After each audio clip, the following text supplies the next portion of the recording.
15 dangerous cruise ship mistakes you must avoid at all costs. I'm not trying to scare you here, but we need to talk about something serious. Last year, 19 people fell overboard from cruise ships. Only one survived. A 12-year-old boy fell from a balcony and died. Families got hit with $400,000 medical evacuation bills, and 180 criminal incidents got reported to the FBI on cruise ships in just 1 year. These aren't freak accidents. They're preventable tragedies that happen because people didn't know the rules of cruising. Look, I love cruising. I've been on more ships than I can count, but I've also seen things go horribly wrong for people who made simple mistakes that cost them their vacation, their life savings, or worse. So today, we're going through 15 dangerous cruise ship mistakes you absolutely must avoid. Some of these are going to shock you. Number 11 especially, because it can happen to literally anyone who brings a phone on board. Let's get into it.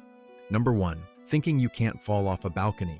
This is the deadliest mistake on cruise ships, and it just happened again. September 2024, a 12-year-old boy died falling from the 13th floor on Harmony of the Seas. November 2023, a 16-year-old fell from an interior balcony on Allure of the Seas. Here's what nobody tells you. Those railings are 42 inches high. You physically cannot accidentally fall over them. Every single balcony death involves someone climbing, sitting on, or leaning way over the railing. I've seen drunk people stand on chairs to get better sunset photos. I've seen parents hold toddlers up on railings for pictures. Stop. Just stop. The second you put any body weight on or over that railing, you're one slip away from death. And no, you won't grab something on the way down. You'll fall 150 feet in about 3 seconds. Game over. Number 2, not buying medical evacuation insurance. This one will financially destroy you. A heart attack in the Caribbean? That's an $85,000 helicopter ride to Miami. Appendicitis near Alaska? Try $200,000. Break your hip on a European cruise? Could hit $400,000 by the time they fly you home with medical escorts. And here's the kicker. Your regular health insurance won't cover it. Medicare stops working 6 hours from a U.S. port. Most travel insurance caps medical evacuation at $50,000. You need minimum $250,000 in evacuation coverage, and it costs like $100 for a week. Skip the drink package if you have to, but get this insurance. One couple I met is still paying off a $275,000 evacuation from their anniversary cruise 3 years ago. Their house is in foreclosure. Number 3, forgetting airplane mode exists.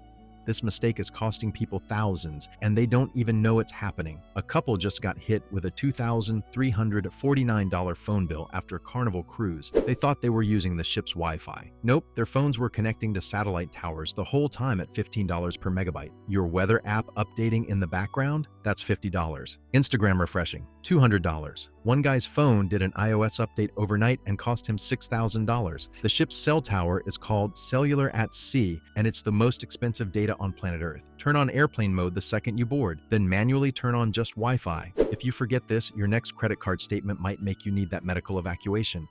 Number 4, getting drunk in the casino district at night. Let me paint you a picture. It's 11 p.m. You've had 6 drinks. You're walking through the casino to get back to your cabin. This is exactly when and where 70% of assaults happen on cruise ships. 131 assaults were reported on cruises in 2023. That's the highest in history. The FBI says alcohol is involved in almost every case. Here's what you need to know. Carnival's assault rate is higher than 27 U.S. states, and about a third of victims are minors. The casino district at night is the most dangerous place on the ship. If you're drunk, take a friend. If you're alone, stay sober. I'm not victim blaming here. I'm trying to keep you safe. Number 5, missing the ship in port. 8 passengers got left behind in Africa this year. The Norwegian Dawn sailed away while they watched from the dock. Cost them $5,000 each to catch up in Senegal. And here's the part that'll make you angry. It was a cruise line excursion that ran late. Didn't matter. Ship waits for no one. If you miss the ship, you pay for everything. Flights, hotels, taxis, visas, all of it. And your travel insurance probably won't cover it. The average cost to catch up with your ship is $2,000 to $5,000, depending where you are. The Galt family in Alaska, $21,000 to rejoin their cruise. Set phone alarms for 1 hour before all aboard time. Don't trust the tour guide. Don't trust the cruise line. Trust your alarm. Number 6, bringing CBD anything. This will get you banned for life. Christy Cook brought CBD gummies on a Carnival cruise. Legal in her state, she had a prescription. Didn't matter. Security found them. She was denied boarding. Banned for life from Carnival. No refund, no appeal, no second chances. Here's what's insane. CBD is legal in Florida where the ship departs. It's legal in Mexico where the ship goes, but the ship is registered in Panama, and under maritime law, it's treated like I've seen people lose $10,000 family vacations over a $20 bottle of CBD oil. Leave it at home. All of it, even the lotion. Number 7, letting kids play on balconies.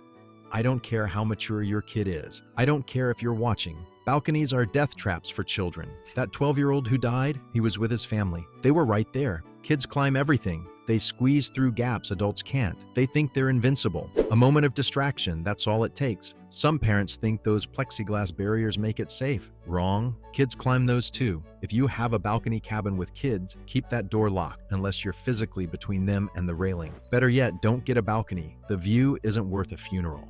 Number 8, not understanding man overboard survival rates.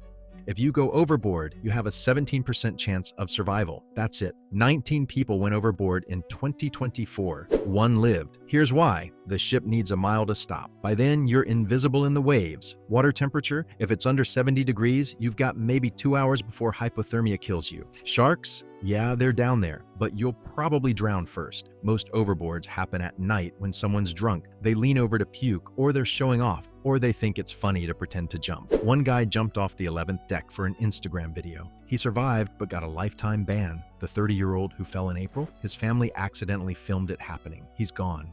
Number 9, using the ship's ATM.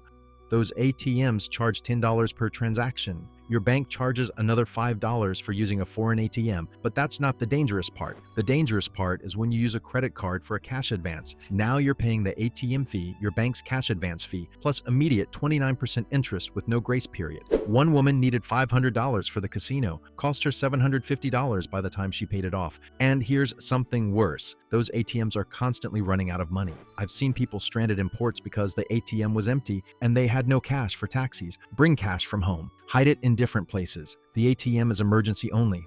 Number 10, booking shore excursions with random companies. The Galt family booked through Norwegian's official excursion. Still got left behind. Cost them $21,000. But at least Norwegian helped them a little. Book with some random company you found online. You're completely on your own. No insurance coverage, no cruise line help, no nothing. If Joe's Awesome Tours leaves you in Jamaica, hope you've got a credit card with a high limit. But here's the real danger. Some of these tour operators aren't even legal. They don't have insurance, licenses, or safety equipment. People die on these excursions. Zip lines with no inspections, boats with no life jackets, drivers with no licenses. Save $50 on a tour, risk your life, your call. Number 11, thinking your passport expiration date doesn't matter. Your passport needs 6 months validity beyond your cruise end date. 6 months. Not when you leave, when you return. I watched a couple get denied boarding because their passports expired 5 months after the cruise. They'd been valid when they booked. Nobody told them about the 6-month rule. Lost their entire vacation, no refund. And if you're cruising with kids who aren't yours, you need notarized permission letters from both parents. Grandparents, aunts, uncles, doesn't matter. No letter, no boarding. One grandmother was denied boarding with her 3 grandkids. Had permission from mom, but not from dad, who was deployed overseas. Vacation destroyed. Number 12, thinking the medical center is a real hospital. It's not. It's a clinic with basic equipment. They can't do surgery. They can't handle strokes. They can't deliver babies safely. If you have anything serious, they stabilize you and evacuate you. That evacuation starts at $50,000. The onboard treatment, not covered by your insurance. Basic seasickness meds cost $400. IV fluids for dehydration, $500. Need insulin? $1,000. One passenger had an allergic reaction. The EpiPen and treatment cost $3,400. She refused to pay, almost died. The medical center is for emergencies only, and it will bankrupt you if you're not prepared. Number 13, fishing from the ship. 2 guys got lifetime bans from Carnival for fishing off their balcony. They posted the video on TikTok thinking it was hilarious. Carnival tracked them down, banned for life, and they're lucky that's all that happened. Fishing from a cruise ship violates international maritime law. In some countries' waters, it's a felony. You could face actual prison time. But even if you don't get caught by authorities, you're creating massive safety hazards. That fishing line could wrap around the propellers. It could hit other passengers. The fish could attract sharks to swimming areas. It's not cute. It's not funny. It's dangerous and illegal. Number 14, fighting back during a robbery. Your stuff isn't worth your life. Cruise ship theft is rising, especially in cabins. But here's what happens if you fight back. Both you and the thief get banned for life for fighting. Plus you pay $500 fines. Plus if you hurt them, you could face assault charges in whatever country you're nearest to. That's if you win the fight. Lose, and you're getting medical evacuated at your own expense. One passenger confronted someone stealing from his safe. ended up with a broken jaw, $75,000 in medical bills, and arrested for assault because he threw the first punch. Let them take it. File a report. Claim insurance. Stay alive. Number 15. The deadly mistake of thinking cruise ships follow U.S. laws.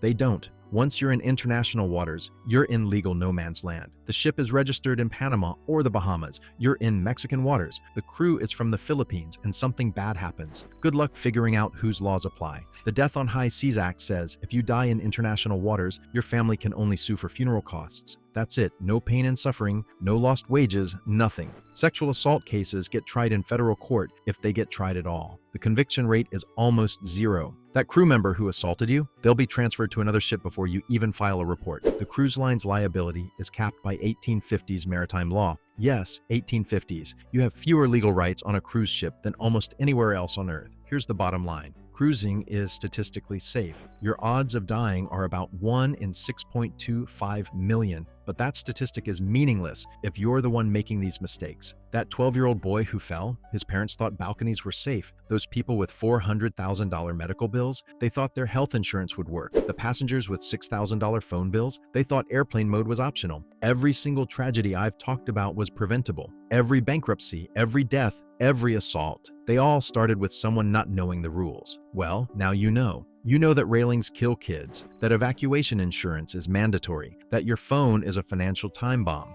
You know the casino district is dangerous, that CBD means banned for life, that fighting back means you lose, even if you win. I've been on 47 cruises. I've seen the best and worst of what can happen at sea. The ocean doesn't care about your vacation plans. The cruise line doesn't care about your financial situation. Maritime law doesn't care about fairness. But if you avoid these 15 mistakes, if you respect the ocean and understand the rules, you can have an incredible time and come home safely. Share this video with anyone you know who's planning a cruise. Seriously. The information in here could save their life or their life savings. Subscribe if you want more real talk about cruise safety, because I've got plenty more stories that'll make you think twice. And drop a comment telling me the most dangerous thing you've seen on a cruise. I read everything, and some of your stories end up in my videos. Stay safe out there. The ocean's beautiful, but it doesn't forgive mistakes. Know the rules, respect the risks, and you'll have the time of your life. Break them, and you might not come home. Thanks for watching.